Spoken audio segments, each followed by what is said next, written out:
আসসালামু আলাইকুম। The knowledge কিংডমের পক্ষ থেকে সবাইকে জানাচ্ছি স্বাগতম। আমরা আজকে একটি ব্যতিক্রমধর্মী বাংলা ক্লাস নিয়ে আসছি, সেটা হচ্ছে বুক রিভিউ ক্লাস। এটা মূলত 26 ব্যাচের জন্য, এইচএসসি বা আলিম 26 ব্যাচের জন্য আমরা আজকে একটা বুক রিভিউ ক্লাস নিয়ে এসেছি। যেটা কারণ হচ্ছে তোমার অনেক ক্ষেত্রে আমি বুঝতে পারি না যে কোনগুলো পড়া, অবশ্যই সিলেবাস আমাদের হাতে থাকে, বাট তবুও আমরা বইটা শুরু করার আগে মনে করে এমনভাবে তোমাদের সামনে বইটাকে আজকে উপস্থাপন করবো যে তাতে তোমাদের বইটা পড়ার ইচ্ছা আগ্রহ বেড়ে যায়। ঠিক আছে, এই জন্য আমরা আজকে বুক রিভিউ ক্লাস নিয়ে আসছি। আজকে আমাদের বুক রিভিউ ক্লাস আমরা তোমার গদ্যাংশ থেকে আলোচনা করব। ঠিক আছে, আমরা আজকে জাস্ট গদ্যাংশটা নিয়ে আলোচনা করব। নেক্সট দিন আমরা পদ্যাংশ, অর্থাৎ নেক্সট ভিডিওতে আমরা তোমার পদ্যাংশ নিয়ে আসবো এবং তার পরবর্তীতে উপন্যাস এবং কবিতা নিয়ে আলোচনা করবো। কবিতা না, উপন্যাস এবং নাটক তৃতীয় ভিডিও। তো আমাদের প্রথম ভিডিও আজকে আমরা গদ্যাংশ নিয়ে কাজ শুরু করতেছি। দেখো, যদি তোমাদের সাবজেক্ট শর্ট সিলেবাস না হয়, কি বলতেছি, যদি শর্ট সিলেবাস না হয় তাহলে তোমাদের গদ্যাংশ থেকে 12টা গল্প পড়া লাগবে। মোট কয়টা? 12টা গল্প পড়া লাগবে এটা। ঠিক আছে, 12টা কবিতাও পড়তে হবে এবং সাথে আমাদের সহপাঠ থেকে আছে উপন্যাস এবং নাটক। তো দেখো, তোমাদের প্রথম আছে বাংলার নব্য লেখকদিগের প্রতি নিবেদন। এটা বড় হয়ে যায় অনেক, তাই আমি শুধু নব্য লেখকদের প্রতি নিবেদন লিখে রাখছি।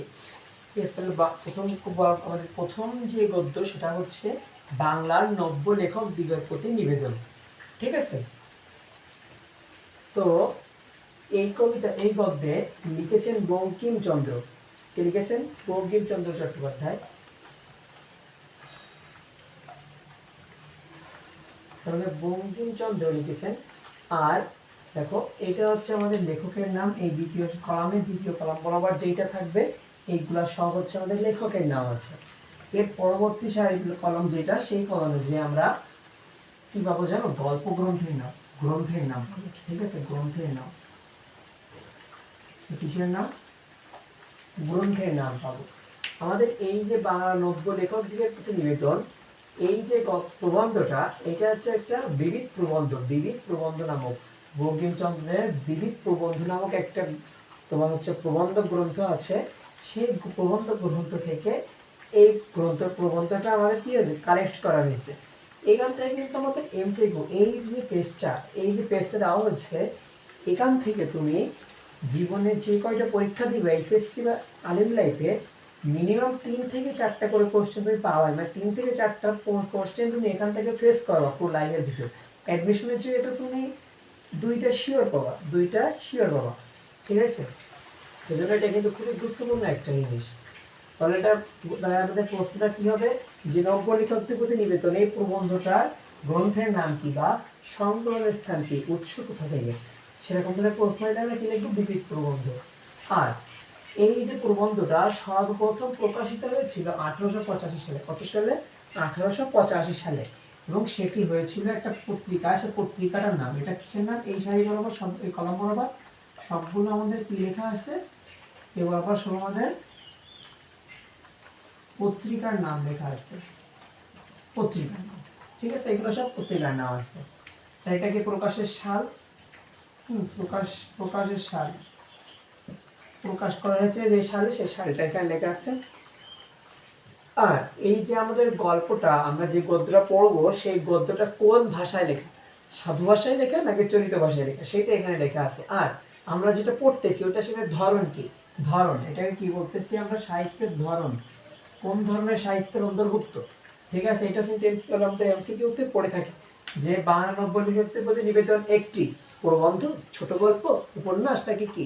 ঠিক আছে, তাহলে এটা কি হবে? প্রবন্ধ হবে। আচ্ছা, প্রবন্ধটা কি জিনিস আমরা জানতাম, আমরা 9, 10 থেকে পড়ে আসছি যে সাহিত্যের উপরে ওই ওই প্রবন্ধে আমরা পড়ছিলাম যে প্রবন্ধ কি জিনিস। যে একটা তোমার অল্প কিছু লেখা হবে, খুব বেশি একটা লেখা হবে, নাতি দীর্ঘ, মানে খুব বেশি বড় হবে না। অল্প লেখার ভিতরে কি হবে, অনেকগুলো তথ্যের ভান্ডার থাকবে এবং তার সাথে সাথে সাহিত্যের সংমিশ্রণ থাকবে, সৃজনশীলতা থাকবে। ঠিক আছে, সেটাই হবে কি আমাদের প্রবন্ধ। তাহলে সেই সত্যগুলো এর ভিতরে থাকে, তার কারণেই কি আমরা এটাকে প্রবন্ধ বলতেছি। তাহলে দেখো আমরা এখন বাংলা নব্য লেখকদের প্রতি নিবেদন এটা সম্পর্কে কিছু কথা বলি। এই বাংলা নব্য লেখকদের প্রতি নিবেদন এই প্রবন্ধটা পড়লে আমরা এর ভিতরে পাবো যে একজন সুদক্ষ লেখক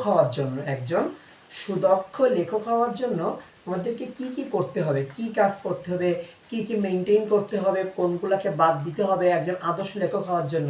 তুমি দেখো আমাদের দেশে তো কত শত লেখক এখন বর্তমান সময়ে অমুক পত্রিকায় বহু লেখকদের আমরা আনাগোনা দেখতে পাই। ফেসবুকে ঢুকলেই কবিতা লেখক, রাইটার, অমুক তমুক পেজ টেজ খুলে বিশাল হাবিদাবি একটা ভাব নিয়ে বসে থাকে। বাট আসলে ওরা কি কোনো লেখকের ভিতরে পড়ে না। ওরা কিন্তু লেখকের ভিতরে পড়ে না। ঠিক আছে, লেখক হওয়ার জন্য এই সমস্ত শর্তগুলো মানতে হবে। তোমার লেখাটাকে, আমি একটা জিনিস লিখছি বাট এটা ভাইরাল হয় না কেন, এরকম একটা চিন্তা ভাবনা হতে পারে। আমি একটা বই লিখে বইমেলায় পাঠাইছি বাট বইটা 3জন লোকও কিনে নেয়, 3জন লোক কিনছে, আমি, আমার শ্বশুর আর আমার বউ। ঠিক আছে, এই ধরনের অনেক রাইটার আমাদের বর্তমান বাংলাদেশে আছে। তো আমাদের লেখাটা কেন ভাইরাল হচ্ছে না, আমরা এটা চিন্তায় করে থাকি। তো আমরা যদি বাংলা নব্য লেখকদের প্রতিনিবেদন এই গল্পটা, এই প্রবন্ধটা খুব সুন্দরভাবে বুঝি এবং উপলব্ধি করতে পারি এবং সেই অনুযায়ী লিখতে পারি, তাহলে কিন্তু আমরা আমাদের লেখাগুলোকে কি ভাইরাল করতে পারবো। হ্যাঁ, তাহলে আমরা বাংলা নব্য লেখকদের প্রতি নিবেদন শেষ করছি। এবার আমাদের এইচএসসি টাইমের প্রত্যেকটা স্টুডেন্টের মানে তোমার খুবই কি বলো ফেভারিট, ঠিক আছে, এর ফেভারিট একটা গল্প কি অপরিচিতা, আর তারপরে আছে কি বিলাসী। এই দুইটা খুবই ফেভারিট হয়, খুবই ফেভারিট হয়, আমারও খুব ফেভারিট। ঠিক আছে, তো অপরিচিতা, এই যে আমাদের গল্পটা আছে এইটা কিন্তু একটা ছোট গল্প। অপরিচিতা কি একটা ছোট গল্প, এখানে দেখতে পারলে পেয়ে যাচ্ছ অপরিচিতা কি হবে একটা ছোট গল্প। এই অপরিচিত ছোট গল্পটা লিখেছেন আমাদের বিশ্বকবি রবীন্দ্রনাথ ঠাকুর। কে লিখছেন? রবীন্দ্রনাথ ঠাকুর লিখছেন।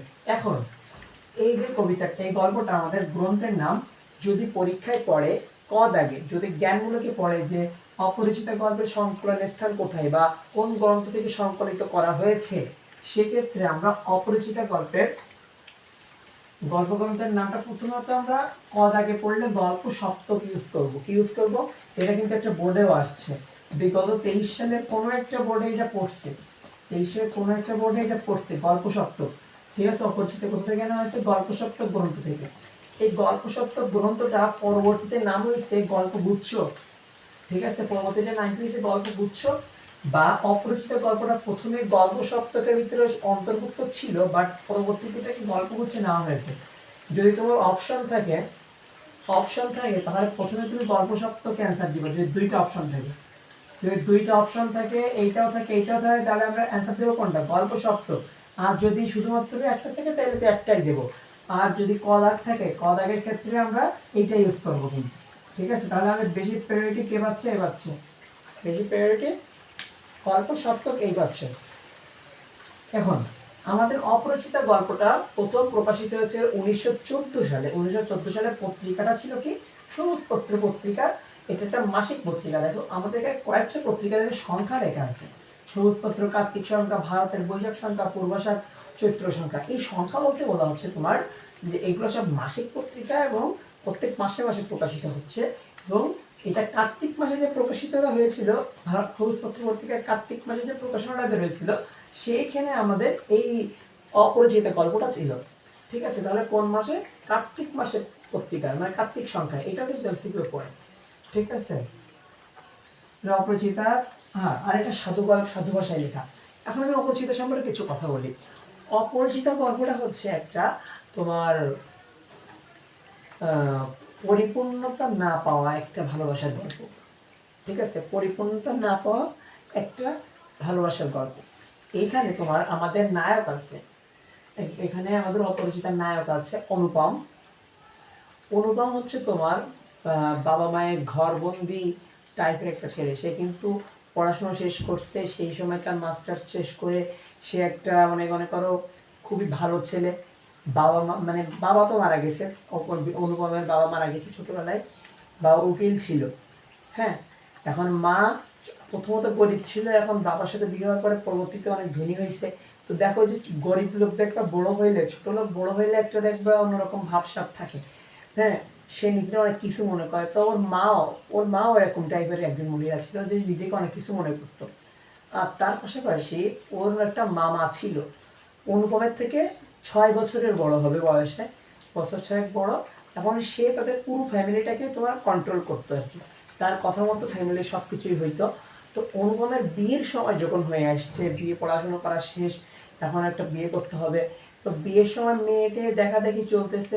তো মামার এই মেয়ে দেখার ক্ষেত্রে একটা মতামত ছিল যে মেয়েটা গরিব লোকের মেয়ে হইতে হবে, গরিবের মেয়ে হইতে হবে, যাতে সব কথাই ওঠা বসা করে, মানে যা বলবো তাই শুনে, এরকম টাইপের একটা মেয়ে লাগবে। হ্যাঁ, তার জন্য সে গরিব লোকের মেয়ে খুঁজতেছে, গরিব ঘরের মেয়ে। এখন তোমার বিয়ের সময় ওর একটা বন্ধু ছিল, অনুপমের একটা বন্ধু ছিল কলকাতায়, কলকাতায় না সরি, ওটা হচ্ছে তোমার জায়গাটার নাম কি ভুলে গেলাম, যা হরিশ ছিল। হ্যাঁ, হরিশ নামে একটা বন্ধু ছিল, ও হচ্ছে তোমার কলকাতার বাইরে এক জায়গায় তোমার চাকরি করে। এখন হরিশ ছেলেটা কিরকম, তোমার হরিশ ছেলেটা অনেক বেশি রসিকতা করতো। তারপর প্রত্যেকটা ফ্রেন্ড সার্কেলে একজন থাকে, সে তোমার কথা বলার সময় হাসবে না, বাট তার কথা শুনে ফ্রেন্ডরা সবাই অনেক বেশি হাসাহাসি করবে, এই ধরনের একজন বন্ধু ছিল হরিশ। তো হরিশ মনে করো বাইরে কাজ করে, এখন ও বাসায় আসছে, অনুপমের সাথে কথা বলতেছে, অনুপম বলতেছে কি যে আমার একটা বিয়ে করবে, একটা মেয়ের ব্যবস্থা করে দেয়, বন্ধুদের ভিতরে যেভাবে আড্ডা আড্ডি করে, আড্ডা মারতে মারতে বলে ফেলছে। কারণ ওই হরিশটাও বলতেছে কি আচ্ছা একটা মেয়ে আছে আমার চেনা, সে হচ্ছে আমাদের ওই যে যমুনাথপুর, আচ্ছা এক মিনিট আমি একটুখানি দেখি আমার,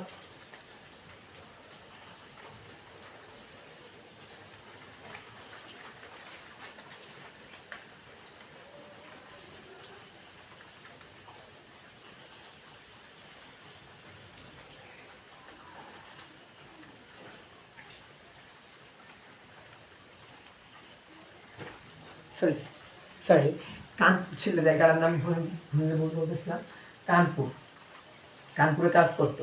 তখন বলতেছে কি আমি যেখানে কাজ করি ওইখানে একটা মেয়ে আছে অনেক সুন্দর, মানে এমন ভাবে তোমার বর্ণনা দিছে বন্ধুর সাথে, মানে অনুপমের সাথে, অনুপম না দেখেই ফেদা। হ্যাঁ, হরিশের বর্ণনায় সে শেষ। এখন সে মেয়েটার নাম কি বললো, কল্যাণী। তাহলে আমাদের নায়িকা কিন্তু পেয়ে গেছি, নায়ক অনুপম, নায়িকা হবে কি কল্যাণী। এখন বিয়ে টিয়ে সবকিছু ঠিকঠাক একদম সবকিছু পাকাপাকি হয়ে গেল। এখন বিয়ের দিন মনে করো ব্যান্ড পার্টি নিয়ে অনুপম গোষ্ঠী শব্দ নিয়ে চলে গেছে হাজির। হঠাৎ করে তোমার অনুপমের মামা, এই দেশের ভিলেন, আমাদের এক কথায় এই নাটকটা অর্থাৎ এই গল্পটার ভিলেন আছে ওর মামা। অনুপমের মামাটাই একরকম সবকিছুর গোড়া ঝামেলা। তো বিয়ের সময় তোমার অনুপমের মামা কি নিয়ে গেছে, শেরকা সাথে করে নিয়ে গেছে। শেরকা মানে হচ্ছে তোমার ওই যে কি বলে স্বর্ণকার, স্বর্ণকার আর কি, সোনা গয়নার কাজ করে। ওর নিয়ে গেছে হচ্ছে সোনা মাপার জন্য, যে মেয়ে পক্ষ যে তোমার সোনা গয়নাগুলো দিবে এইগুলো আসল কিনা বা এর সাথে ফাঁকি দিচ্ছে কিনা, হ্যাঁ এইসব মাপার জন্য সে সাথে করে শেরকা নিয়ে গেছে। এটা ভাই কতটা বড় ধরনের ছোট লোকই, মানে যৌতুক নিচ্ছে তো নিচ্ছে, আবার মেপে নিচ্ছে, মানে যৌতুকের ভিতরে ভেজাল আছে কিনা সেটা মাপার জন্য আবার স্বর্ণগা নিয়ে যাচ্ছে, কত ধরনের ছোট লোকই। এখন ওর বাবা তোমার কল্যাণীর বাবা শম্ভুনাথ বাবু, শম্ভুনাথ সেন, উনি খুবই ভদ্র একজন মানুষ ছিলেন, উনি একজন ডক্টর, ঠিক আছে। উনি তার এটা খুব প্রেস্টিজে লাগছে, স্বাভাবিক জিনিস, মানে অনেক প্রেস্টিজে লাগছে। এখন উনি কি করছে, উনি যখন শেরকার সাথে করে তোমার সব কিছু মাপামাপি করতেছে, তখন ওই শম্ভুনাথ বাবু মেয়ের গায়ে যে গহনাগুলো ছিল বিয়ের কাজে, সেইগুলো খুলে নিয়ে যেয়েও দিছে মাপতে। মানে তার কাছে এটা, এটা তুমি কত বড় অপমান বুঝতে পারতেছো। তারপরেও অনুপমের মা অপমানিত হয়নি এই বিষয়টার পরেও, মানে বলতো ওর মানে লজ্জা নারী নেই একরকম, তো লজ্জা হবে কিভাবে। এখন তোমার যখন অনুপমের মামা ওইগুলো মাপতেছে, সে সময় অনুপমরা ডেকে নিয়ে আসছে শম্ভুনাথ সেন, মানে কল্যাণীর বাবা ডেকে নিয়ে গেছে অনুপমকে, নিয়ে বলছে তোমার মামা এই কাজ করতেছে, এখন তোমার মতামত কি। বাট ও হচ্ছে তোমার মা মামার কথার বাইরে একটা কথাও বলতে জানে না, মায়ের বা মামার কথার বাইরে একটা কথা বলতে জানে না। তখন ও কিছু বলে নাই, বলছে মামা যা করবে আমিও তাই, আমার কিছু করার নাই, এরকম টাইপের কথা। তখন শম্ভুনাথ সেনের কথা মানে ওর কথা পছন্দ হয়নি, যে তো পুরো হাফ লেডিস টাইপের সামথিং। হ্যাঁ, তখন উনি সব ঠিকঠাক করে নিলেন যে মেয়ে এখানে দেওয়া যাবে না। এখন মনে করো বিয়ের আগেই তোমার বরযাত্রী সবাই খাওয়া দাওয়া করাই দিচ্ছেন। তখন তোমার শম্ভুনাথ ভাই মামা, নুরুলের মামা বলতেছে যে আপনি ঠাট্টা করতেছেন নাকি বিয়ে, যে বিয়ের আগেই সবাইকে খাওয়াই দিচ্ছেন, ছেলেকেও খাওয়াই দিচ্ছেন, ঠাট্টা তো যা করার আপনিই করে ফেলছেন, আমি আর কি করব, আমি কি ঠাট্টা করলাম? তখন বলতেছে, তখন পরে যেই বলতেছে যে আপনারা কি নিজেরাই যাবেন নাকি আমি আগাই দেবো, এই ধরনের একটা কথা, মানে খুবই গভীর টাইপের একটা কথা বলছেন সম্ভব হচ্ছেন। এবং তার সেখান থেকে বিয়েটা ভেঙে যায়। তোমার অনুপমের আর কল্যাণীর আর মেলন হলো না। রবীন্দ্রনাথ ঠাকুর সবসময় যে কেন আমাদের সেটা এমন করে বুঝি না আমরা। 9 থাকতে সুভা প্রতাপের মিল পাই নাই, এখানে সব বিলাসী কল্যাণী আর অনুপমের মিল আমরা পাই নাই। ঠিক আছে, প্রতিবারই আমাদের সাথে কোনো একটা ছেঁকা খাওয়া গল্প ধরাই দেয় হাতে। ঠিক আছে, তাহলে অপরিচিতা গল্প সব একটু ধারণা পাইছো, এটা একটুখানি বলে রাখলাম অপরিচিত গল্পের কাহিনীটা। ঠিক আছে, তাহলে আমরা এবার অপরিচিত গল্প শেষ, এবার আমরা কোথায় যাবো, বিলাসীতে যাচ্ছি। বিলাসী গল্পে তোমার শরৎচন্দ্র চট্টোপাধ্যায় লেখা। শরৎচন্দ্র চট্টোপাধ্যায় খুবই আমার পছন্দের লেখক শরৎচন্দ্র, আমি অনেক লেখাই পড়ছি। শরৎচন্দ্র চট্টোপাধ্যায় তার লেখা এই যে বিলাসী গল্পটা, বিলাসী এটা গ্রন্থের নাম উল্লেখ নাই, আমাদের বইতে যেগুলো নাই আমরা এর বেশি যাব না, আমরা কিন্তু বই নিয়েই বদার্ড, বইয়ের বাইরে কোনো কিছু নিয়ে বদার্ড না। তাই আমরা গল্পের বাইরে বইয়ের ভিতরে যেটা আছে সেটাই লিখছি, বাইরেগুলো লিখি নাই, হওয়া দরকার নেই অত বেশি ভিডিও মুখস্থ করা। কিন্তু বিলাসী শরৎচন্দ্র চট্টোপাধ্যায়ের গ্রন্থের নাম নাই বইয়ে, কিন্তু পত্রিকার নামটা আছে। সর্বপ্রথম প্রকাশিত হয়েছিল বাংলা 1325 সালে, এটা কিন্তু বাংলা, খেয়াল রাখতে হবে, বঙ্গাব্দ, বঙ্গাব্দ, তাহলে দেখা যাচ্ছে ইংলিশ সাল মোবাইল লিখে দিচ্ছে, এটা কিন্তু বঙ্গাব্দ 1325 বঙ্গাব্দে ভারতী পত্রিকা, ভারতী পত্রিকা, পত্রিকার নাম কি ভারতী, সংখ্যাটা কি বৈশাখ সংখ্যা, তোমরা বৈশাখ মাসে যেটা প্রকাশিত হয়েছিল সেটা। ঠিক আছে, এবার এরপরে হচ্ছে তোমার এটা সাধু ভাষায় লেখা। ঠিক আছে, এই যে দেখো বঙ্কিম, রবীন্দ্রনাথ, শরৎচন্দ্র, তারপরে তারপরে মানিক বন্দ্যোপাধ্যায়, আমার বন্দ্যোপাধ্যায় চরিত্র লিখছে। এই যে তিনটা মাল, এই তিনটা মাল সবসময় সাধুই লেখে, সাধুতে লিখছে। ধরন কি, এটা একটা ছোট গল্প, বিলাসী ছোট গল্প। এখন বিলাসীটা হচ্ছে তোমার আমরা অপরিচিতা হচ্ছে কি মিলন হয়নি, ঠিক আছে, আর বিলাসীতে এসে মিলন হয়েছে বাট টিকেনি। ঠিক আছে, এটা কি মিলন হইতে হইতে হইতে হইতে মানে এরকম হইতে হইতে হইতে হইতে যাচ্ছে বাট হইল না, বাট বিলাসী কি হয়েছে মিলছে বাট থাকলো না, মেলার পরেই ভেঙে গেছে। কাহিনীটা হচ্ছে তোমার বিলাসী একটা আমাদের গল্পের নায়ক হলো বিলাসী, আর নায়কের নাম হচ্ছে মৃত্যুঞ্জয়, নায়কের নাম কি মৃত্যুঞ্জয়। ঠিক আছে, আর নায়ক আমাদের নায়িকা বিলাসী হচ্ছে একটা বেদে অর্থাৎ বেদে ঘরের মেয়ে, সাপুড়ি, বাবাও সাপুড়ে ছিল বিলাসী, ও সাপুড়ে, সাপুড়ে ঘরের মেয়ে। কারণ মৃত্যুঞ্জয়ের পৃথিবীতে কেউ নাই, ওইটি একাই আছে, আর ওর একটা 20-25 বিঘা বড় আম কাঁঠালের বাগান আছে, আর তার ভিতরে একটা ছোট্ট ঘর আছে। আর আত্মীয় স্বজন বলতে একটা দূর সম্পর্কের চাচা আছে, খোড়া চাচা, খোড়া, ওই একটা খোড়া বলে লেখা, দূর সম্পর্কের খোড়া আছে একটা, ওই খোড়া আমাদের এই গল্পের ভিলেন। ঠিক আছে, ওই খোড়া সবসময় ধান্দায় থাকতো যে কিভাবে অনুপায়ী মৃত্যুঞ্জয় যে 20-25 বিঘা যেটা বিশাল সম্পত্তি, ওইটা হাতিয়ে নেওয়া যায় কোনোভাবে। যদি মৃত্যুঞ্জয়কে দুনিয়া থেকে আউট করা যায় বা কোনো গ্রাম ছাড়া করা যায়, তাহলে কিন্তু ওই জমি মালিক আর কেউ না, শুধুমাত্র আত্মীয় ওই যে চাচাই হবে।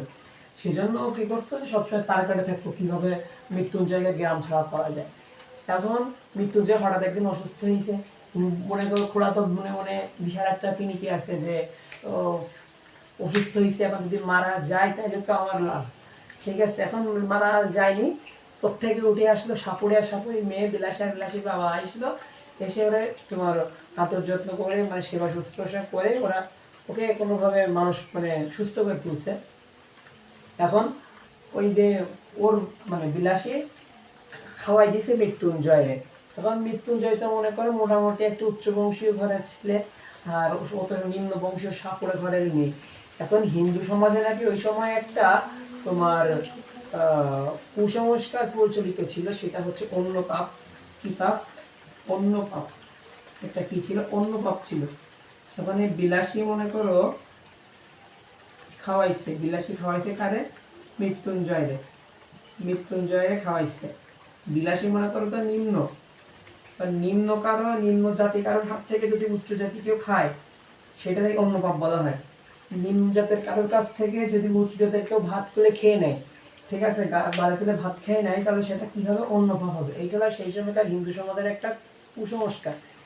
এই কুসংস্কারের উপর ভর করে খোড়া সারা গ্রামে প্রয়োগ করলো যে আমাদের গ্রামে এবার তোমার মনে করো উপর থেকে বিভিন্ন গজব টজব পড়বে, অন্নপাপ ঘটছে গ্রামে, মৃত্যুঞ্জয়কে গ্রাম ছাড়া করতে হবে, বিলাসী বেতন গ্রাম ছাড়া করতে হবে। তো মৃত্যুঞ্জয় গ্রাম ছাড়া করেনি, বিলাসীকে গ্রাম ছাড়া করছিল। এখনো মনে করতেছে বিলাসীকে যদি গ্রাম ছাড়া করি, অসুস্থ তো মৃত্যুঞ্জয়, তো মৃত্যুঞ্জয় তাহলে মনে হয় এবার আস্তে আস্তে মারা যাবে। বাট পরবর্তীতে কিসে কি করে ওদের একটা বন্ধু ছিল ন্যাড়া, কে ছিল? ন্যাড়া, ঠিক আছে, ওই মৃত্যুঞ্জয়ের একটা বন্ধু ন্যাড়া। ন্যাড়া প্রথমত তোমার এই বিলাসীকে গ্রাম ছাড়া করার কাজে সাহায্য করলেও পরবর্তীতে কোনো এক হেদায়েত ঢুকছিল, সেই হেদায়েতের কারণে পরবর্তীতে এদের সাথে মিলে যায় এবং মৃত্যুঞ্জয়কে একসাথে সুস্থ করে। তারপরে আবার বিলাসী, মৃত্যুঞ্জয় আর ন্যাড়া তিনজন একসাথে সাপুরের কাজ শুরু করে দেয়, ঠিক আছে। একদিন হঠাৎ করে মৃত্যুঞ্জয় আর ন্যাড়া কোথায় গেল? একটা গোয়ালার বাড়ি, গোয়ালা, ঠিক আছে, গোয়ালার বাড়িতে গেল। অনেক দূর গ্রাম থেকে, নিজে থেকে অনেক দূর একটা গ্রামে, গোয়ালার গ্রামের বাড়িতে গেছে সাপ ধরতে, ধরতে গিয়ে সেখানে গোয়ালার বাড়িতে সাপের কামড় খাইয়ে মৃত্যুঞ্জয় কি ইন্নালিল্লাহ পড়ছে, হ্যাঁ, ওই শ্মশানে পাঠাই দিয়েছে কি সাপে। মৃত্যুঞ্জয় মারা গেল। মারা যাওয়ার পরে মৃত্যুঞ্জয় ভালোবাসার প্রমাণ দিতে গিয়ে, মৃত্যুঞ্জয় ছাড়া পৃথিবীতে সে একা অচল, এই প্রমাণ দিতে যে বিলাসীও কি করে? বিষ পান করে। এরে কামড়ে কেটে খাইছে কে? মৃত্যুঞ্জয়টা তো সাপে কামড়াইছে, সাপের বিষে গেছে, কারণ নিজেই কি বিষ পান করছে? কে? আমাদের নায়িকা বিলাসী বিষ পান করে মারা গেছে, ঠিক আছে। অনেক দুঃখজনক একটা কাহিনী আমাদের এখানে ঘটে। তাহলে এটা আমাদের কি বিলাসী গল্প একটা আলোচনা করলাম ছোটখাটো মতো করে, কাহিনীটা বুঝলা? তাহলে আমরা একটাই কি হইল মিলাইতে পারি নাই, আর একটা নিউজে বাট টিকাইতে পারি নাই, খুবই খারাপ অবস্থা আমাদের। হ্যাঁ, এবার আমরা বোঝা যাচ্ছি আহ্বানে যাব। আহ্বান লিখছেন বিভূতিভূষণ চট্টোপাধ্যায়। ইনি, এটা দেখো কোথাও কিছু নেই, এটা আমাদের এই দুইটা আমাদের খুব ইজিলি হয়ে যাচ্ছে। এই দুইটা দেখো, আহ্বান বিভূতিভূষণের আর গৃহ রকেশ হোসেন, এই দুইটা তোমার খুবই ইজি। দেখো কিছুই নেই, আর কিছুই নেই, শুধু এটা চলিত ভাষায় লিখতে হবে। আহ্বানটা চলিত ভাষায় লেখা হয়েছে, এটা একটা ছোট গল্প। তাহলে আহ্বান সম্পর্কে কিছু কথা বলি। আহ্বান হচ্ছে তোমার একজন বুড়ি, একজন বুড়ি, ঠিক আছে, এখানে আমাদের একজন বুড়ি আছে, কে আছে? একজন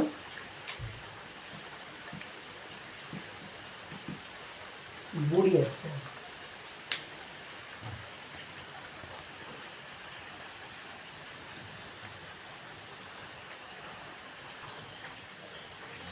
আর বুড়ির সাথে বুড়ির একটা ধর্ম মানে পালিত সন্তান, মানে পালিত সন্তান তো ছোটবেলা থেকে পালন করতে হয়, বাট এটা পালিত না, এটা পাতানো সন্তান বলা যায়।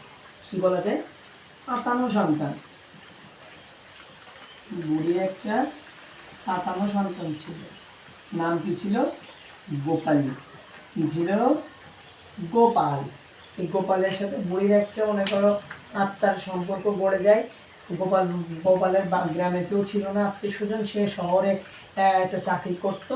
সে শহর থেকে বাসায় ফিরছে, গ্রামে ফেরার পথে একদিন রাস্তায় বুড়ির সাথে দেখা হয়েছে। দেখা হইলে সেখান থেকে বুড়ির সাথে তার একটা সুন্দর পরিচয়। অবশ্য বুড়ি উপজে যেয়ে তার সাথে পরিচয়টা করতো, ঠিক আছে। এরকম মনে করে একজন ইয়াং ছেলের সাথে একটা বুড়ির সম্পর্ক, মানে মা ছেলে সম্পর্ক, কিন্তু এটা আবার খারাপভাবে নিষ্কাত তোরা ভাই, মা ছেলে সম্পর্ক, ঠিক আছে। কি সম্পর্ক ছিল?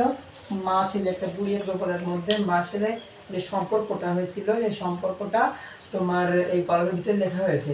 বাট এই যে একটা মনে করো মা ছেলের কাহিনী, তো তার ভিতরে আহ্বান বলার কারণ কি হইলো? আহ্বান বলার কারণ হচ্ছে তোমার বুড়ি যেদিন মারা যাবে, ঠিক তার সেই দিনই কিসে কি করে গোপাল, সে গোপাল সাধারণত গ্রামে আসে না শহর থেকে, বাট যেদিন বুড়িটা মারা গেছে, ওই দিন কিসে কি করে গোপাল গ্রামে চলে আসছে। এইটা সে গ্রামে এসে পরে বলছিল যে আমার আত্মা বুড়িকে ডাকছিল, মানে বুড়ি থেকে বুড়িতে আমার আত্মাকে ডাকতেছিল, আমি সে বুড়ির টানে চলে আসছি। এই যে একটা আত্মার টান, আত্মার যন্ত্রে যে একটা আহ্বান করা, এই যে আত্মার ডাক, এইটা বোঝানোর জন্যই, মানে এইটার কারণে আমাদের এই গল্পের নামটা কি লেখা হয়েছে? আহ্বান লেখা হয়েছে, ঠিক আছে। এটা একটুখানি খেয়াল রাখো। তাহলে আমাদের এখানে কার কার কাহিনী লেখা? বুড়ি আর গোপালের কাহিনী। আমি জাস্ট ছোট ছোট করে কাহিনীগুলো বলতেছি এই জন্য যাতে তোমাদের পরবর্তীতে গল্পটা যখন পড়বো তখন ভালো লাগে এবং পড়তে ইচ্ছা হয় গল্পটা এবং পড়াটা ইজি হয় তার জন্য। এবার আমরা যাচ্ছি গৃহ। গৃহ শাহাদাত হোসেনের লেখা একটা সাধু ভাষায় লেখা একটা প্রবন্ধ, ঠিক আছে, বেশি কিছু এটা পড়ার মতো নেই। এরপর হচ্ছে আমার পথ। এখানে আমরা এই ভিডিওতে জাস্ট এই 6টা নিয়ে আলোচনা করবো, নেক্সট ভিডিওতে আবার পরের ছেলে নিয়ে কথা বলবো। এই ভিডিও দেখো আমরা আমার পথ কবিতা, আমার পথ গল্পটা, এটা হচ্ছে একটা প্রবন্ধ, আমার পথ একটা প্রবন্ধ। এই আমার পথ প্রবন্ধটা লিখেছেন কাজী নজরুল ইসলাম, তার রুদ্রমঙ্গল, রুদ্রমঙ্গল নামে একটা গ্রন্থ আছে, সেইটাই তিনি এটা অন্তর্ভুক্ত করেছেন আমাদের আমার পথ প্রবন্ধ। এটা সম্পর্কে আর কোনো কিছু পড়া আমাদের লাগতেছে না, এটা শুধু চলিত ভাষায় লিখলেই হচ্ছে। এইখানকার মূল কথা হচ্ছে এই গল্পটা সত্য নিয়ে কথা বলা, নিজের উপর দাঁড়ানো, আত্মনির্ভরশীল হওয়া, নিজেকে নিজেই বিশ্বাস করা, নিজের সত্যকে বিশ্বাস করা। নিজের ভিতরে যদি সত্য থাকে তাহলে আমাদের সব কিছুই বাইরের সত্য মনে হবে, আর নিজের ভিতরে যদি মিথ্যা থাকে তাহলে বাইরের সব কিছুই মিথ্যা মনে হবে। এই ধরনের একটা কথা বলে আমাদের আমার পথ গল্পটা প্রবন্ধটা কাজী নজরুল ইসলাম লিখেছেন। ঠিক আছে, তাহলে আমরা ওভারঅল এই 6টা নিয়ে একটু আলোচনা করলাম। 6টার ভিতরে যেসব কথাগুলো বললাম একটু খেয়াল করে, বাকি 6টা আমরা নেক্সট ভিডিওতে আলোচনা করতেছি। ধন্যবাদ, আল্লাহ হাফেজ।